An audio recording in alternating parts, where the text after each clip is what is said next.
Ini adalah bagasi misterius. Karena dalamnya terkurung binatang tidak dikenal. Punggungnya yang kuat. Terdapat gambar kalajengking yang menakutkan. Di sampingnya juga terdapat aki yang penuh dengan darah. Tidak ada yang tahu spesies apakah dia. Hanya tahu, dia dimuat ke dalam bagasi. Dikirim sebagai barang. Malah disita oleh polisi. Di bea cukai. Di sisi lain pria yang duduk di jet pribadi mewah ini, menerima telepon misterius. Katanya Scorpion senilai 1 miliar. Disita oleh polisi. Jika bisa mendapatkan kembali, akan dibayar 50 juta. Pria itu sangat bingung, peran macam apa ini? Dan bisa mengakibatkan apa, sehingga begitu penting, dan begitu berharga. Tapi menurut aturan, tidak diperbolehkan untuk terus bertanya. Dan di sisi lain, Scorpion sudah turun dari mobil. Dia dibawa ke pusat komando lokal oleh polisi. Dan ditahan. Yang ditahan bersama, ada juga seorang pria yang mengangkut Scorpion. Dia sepertinya tidak tahu, apa yang dia bawa. Karena ketika polisi menginterogasinya, dan mengatakan kepadanya bahwa barang yang dia bawa adalah Scorpion, dia langsung menggila, bahkan terus berkata, "Habislah kalian, dia bukan manusia." Bola matanya hampir keluar, kemudian menggunakan kepala sendiri, terus mengetuk ke meja, terakhir mati dengan penuh darah. Kapten yang bernama Travis melihat keseriusan masalah ini. Pengalamannya sebagai polisi kriminal selama bertahun-tahun, tidak akan takut dengan adegan ini. Dia berencana menanyai Scorpion langsung. Dia datang ke ruang interogasi, menanyakan Scorpion siapakah dia. Tetapi, Scorpion tidak menjelaskannya, malah memberitahunya, informasi dalam otaknya bernilai 1 miliar, dan nanti akan datang 2 polisi, yang mengaku sebagai biro interogasi negara. Datang menanyakan padanya. Saya beritahu dahulu, mereka itu palsu. Travis tidak percaya setelah mendengarnya. Tetapi tidak lama kemudian, rekannya Ellen memberitahunya. Biro interogasi datang membawa Scorpion. Misi kita selesai. Travis terkejut. Dia datang ke koridor, menanyakan pertanyaan inti pada mereka. Melalui jawaban mereka, dia tahu mereka palsu, karena sudah ketahuan. Langsung mau membunuh Travis. Untung saja rekannya datang menolong. Travis sangat panik, karena yang dikatakan Scorpion semua terjadi. Dia juga memprediksi, jika terus membiarkannya di sini, semua orang di sini akan mati.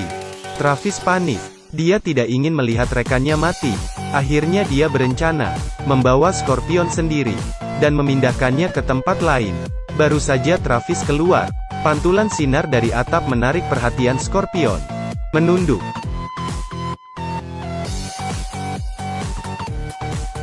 Kualitas mobilnya sangat bagus. Sayangnya Travis terlalu naif. Sangat cepat. Sebuah Chevrolet hitam datang dari belakang. Sekelompok orang bertopeng keluar dari mobil. Di tangan mereka semua ada alat. Gergasi besi dinyalakan.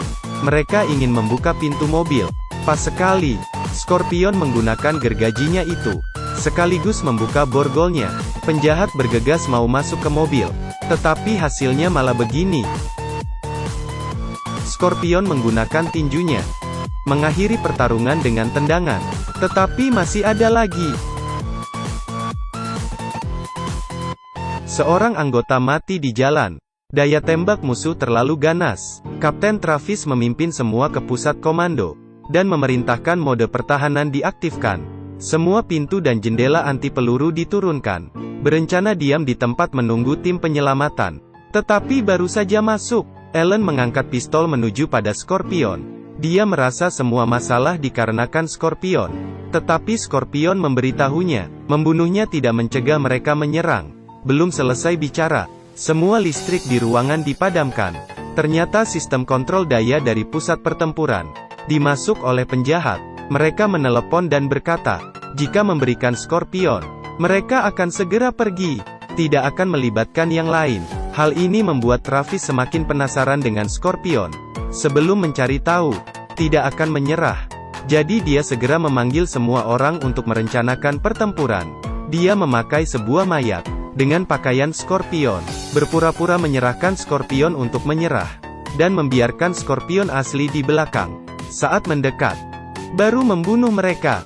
Kelihatannya rencana sudah hampir berhasil. Musuh sudah mengepung. Tetapi tiba-tiba, musuh tiba-tiba mundur. Ternyata, mereka tahu ini jebakan. Ada yang salah. Ada mata-mata. Ternyata salah satu rekan tim menggunakan kode Morse untuk memberitahu keluar. Tidak hanya demikian, dia juga melepaskan polisi palsu yang dipenjara, dan memberitahunya cara membuka pintu anti peluru. Karena dia merasa demi Scorpion, malah kehilangan nyawanya sangat tidak layak. Jika dia tidak berbuat demikian, nanti penjahat masuk habislah semuanya. Tiba-tiba, Ellen menemukan mereka di koridor. Polisi palsu itu membunuh polisi mata-mata. Kemudian dia melarikan diri ke ruang distribusi daya pusat, dan memotong listrik anti peluru. Di saat ini, semua pintu anti peluru pun terbuka. Melihat itu, para penjahat langsung masuk. Penjahat masuk ke markas. Semua tenaga kerja pun mati. Penjaga keamanan pun mati dibunuh. Tetapi ini tidak mempengaruhi. Para penjahat di belakang terus maju. Tetapi mereka tidak hanya mati karena ledakan.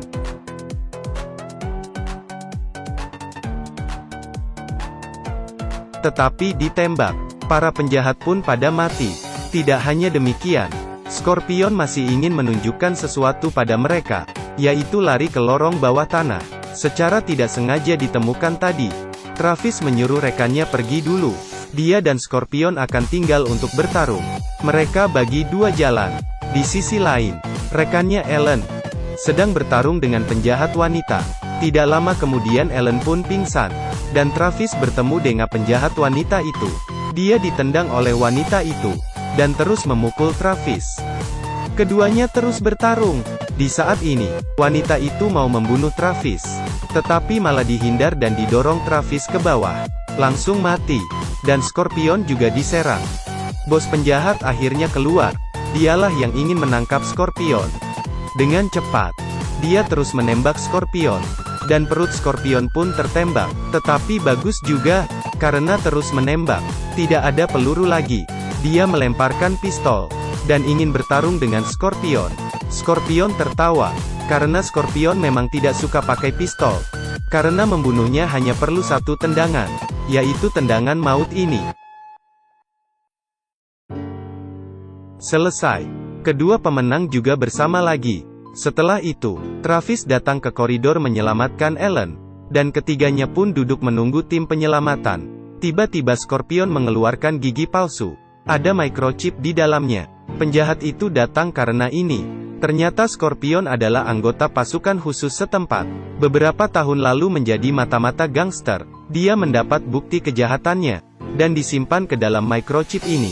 Waktunya mengeluarkan ini. Sebelumnya tidak berani katakan, dikarenakan takut ada mata-mata juga. Ya, benar seperti perkiraannya.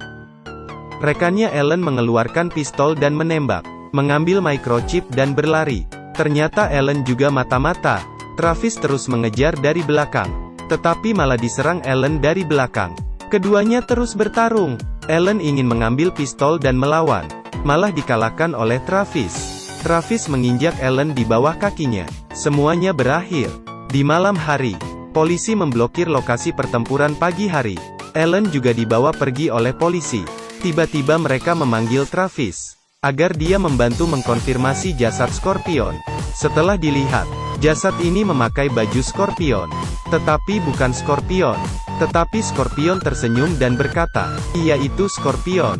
Dan tidak banyak dijelaskan, karena Scorpion asli. Mana mungkin mati segampang itu. Cerita sampai di sini. Film selesai.